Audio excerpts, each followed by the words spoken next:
그러니까 노력을 하면 안 돼요. 제가 말씀드리면 가스라이팅 당하신 분들, 특히나 여자들이 가장 착합니다. 노력은 재능이 아니에요. 그리고 사실 매력은 재능이에요. 그러니까 노력하면 매력이 떨어집니다. 근데 결국에 이제 의사 변호사, 여자 변호사, 여자 의사가 인기가 없다는 거는 되게 진짜 1950년대도 남아있는 말 중에 하나인데, 근데 그게 공부를 해서 매력이 없는 게 아니라 노력하는 모습을 보면 무조건 매력이 없어집니다. 근데 이제 학교 선생 그리고 교사들이 계속 어린 학생들에게 공부하라고 하는 거는 당연히 편하게 월급 받으려고 하는 겁니다. 이거에 빠져가지고 홀랑.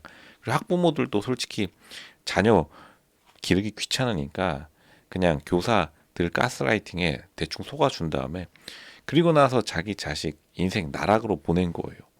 진짜 현명한 부모들은 예전부터 예체능 시켜가지고 금수저 선화예고 같은 데 보내가지고 지금 롤스로이스 뒷자리 타고 있어요, 실제로. 근데 이제 또 우리의 안타까운 학, 학부모 그리고 교사 말 잘 듣는 모범 여학생들 백날 첫날 밤 1시까지 공부하고 칭찬받아가면서, 칭찬 왜 받는지 아시겠죠? 그래, 편하게 내가 월급 받을게. 너 열심히 해서 나중에 돈 많이 벌어라. 돈 그리고 많이 벌지도 못하면서 이제 12시까지, 밤 12시까지 일하고 가스라이팅 당해서 그렇게 살다가 남자한테 고백 한번 못 받고 자기보다 진짜 현명한 부모 만난 자기 친구 말숙이 숙자, 이런 애들은 지금 벤틀리 롤스로이스 뒷자리 타고 여유롭게 브런치 카페에서 케이크 하나 먹고 있습니다. 그러니까 인스타그램 킬 수가 없죠.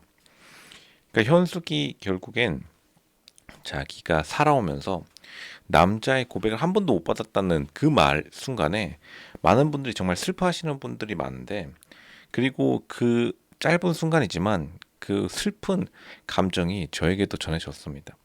그러니까 이게 특히나 또 현숙 나이 때 굉장히 경쟁이 심했고 무슨 과고니 외고니 그거 다 가스라이팅 하는 학교에 속아가지고 그냥 인생을 허송세월하신 사람도 많아요.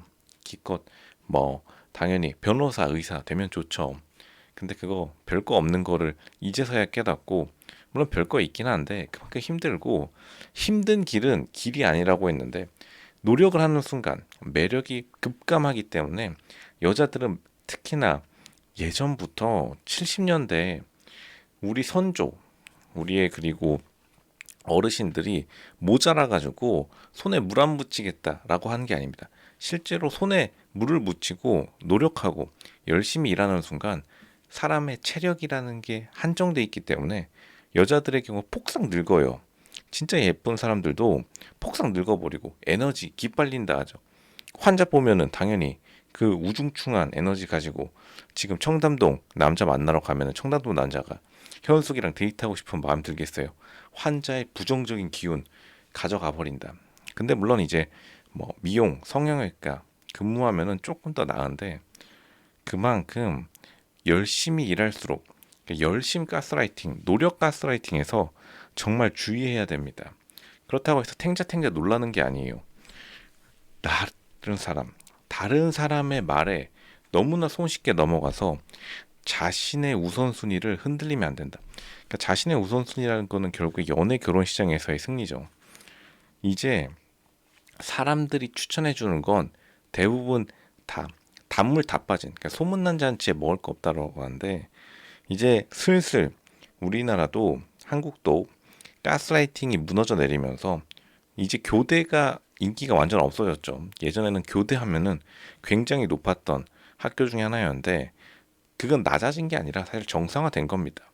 그러니까 당연히 교사들이 자기 편하게 월급 받고 그리고 학생 스스로 공부하고 자기는 월급 받고 지도만 하면 되니까 얼마나 편했던 시절에서 이제 막상 뭐 해주려고 하니까 짜증 팍 나죠. 모두가 그렇습니다. 가스라이팅이 깨지는 순간 이 이미 꿀단지에 들어가 있던 사람들이 고통을 호소하는 증상, 이거를 우리가 정상화라 부르는 거고, 이거는 뭐 사실 교사뿐만 아니라 모든 사회 전반에 한국의 꿀단지들이 다 깨져가고 있어요. 그만큼 가스라이팅에 합류하지 않는 사람이 늘었다. 스마트해진 거죠. 근데 그 이후로 이제 인플루언서들이 마구마구 진출하면서 진짜 진실을 알게 된 거죠. 예전 같았으면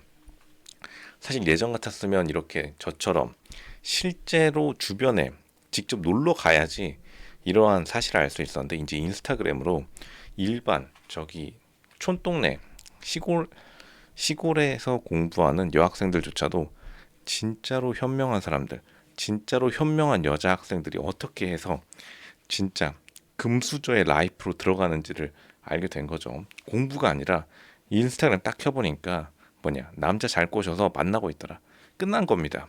그 다음부터 이제 연애 프로그램에 대한 관심도도 급증했는데, 실제로 오리지널 짝대도요. 이제 사실은 공부보다 확실히 남자 꼬시기, 여자 꼬시기가 더 어렵긴 합니다. 그러니까 연애 프로그램도 흥행했을 텐데, 그러니까 현숙과 같이 너무나 자신의 일에 몰입하지 마라. 몰입하는 순간 바로 인기가 급락하는 여러분의 모습을 볼 수 있을 겁니다. 절대로 노력하지 마세요. 노력하는 순간 매력이 급감한다. 이건 여자뿐만 아니라 남자도 똑같습니다. 남자들도 무조건 필요 이상으로 노력하면, 영호를 딱 예시로 들 수 있겠는데, 영호나 현숙이나 사실 그나물의 그 밥입니다. 그러니까 상철이 사실은 좀 뼈 있는 농담을 던진 거예요. 상철이 현숙 고민하는 거 보고 그래도 영호를 이해해줘야 된다 생각하는 거죠. 왜냐하면 상철의 눈에는 현숙이나 영호나 그렇게 노력하는 모습이 제 3자 입장에선 둘 다 그나물의 그 밥이고 매력이 없다는 거죠. 매력이 있는 사람이 되려면 노력이 아니라 자신이 평상시에 갈고 닦았던 재능을 보여줘야 되고, 그게 바로 매력의 근본적인 요소이다. 매력은 타인의 명령으로 나오지 않습니다. 가스라이팅 당해서 한 행동들은 대부분 매력으로 연결되지 않아요. 그중 가장 대표적인 것이 공부와 직업, 그리고 스펙인데, 스펙 자랑하지 말라는 말은 요즘 소개팅 시장에서 많이 유명해진 말이기도 하죠. 그러니까 너무 자기가 사회적으로 가진 걸 자랑하면 거기서 이제 사람들의 관심은 팍 식어버리기 마련입니다. 그럴 수밖에 없어요. 왜냐하면 사회적인 속성은 개인의 연애와 결혼에 있어서 매력으로 직결되지 않기 때문에, 뭔가를 설명해야 된다면 거기서부터 마이너스가 시작되는 겁니다. 현숙과 같이 자기가 사회적으로 미리 이뤄놓은 게 많은 사람일수록 계속 자기를 설명하려 하고, 뭔가 플러스 추가로 설명될수록 이제 흔히 말해서 전문 용어로 말이 길어진다고 하죠. 말이 길어지면 길어질수록 소개팅, 그리고 연애 프로그램 혹은 결혼 시장에서 자신의 가치는 그냥 우하향으로 떨어질 수밖에 없다. 그거를 명심하는 게 좋습니다. 현숙분, 지금 외모를 계산하는 것도 좋지만 이제부터는 노력을 좀 덜 해야 된다. 그게 정답입니다.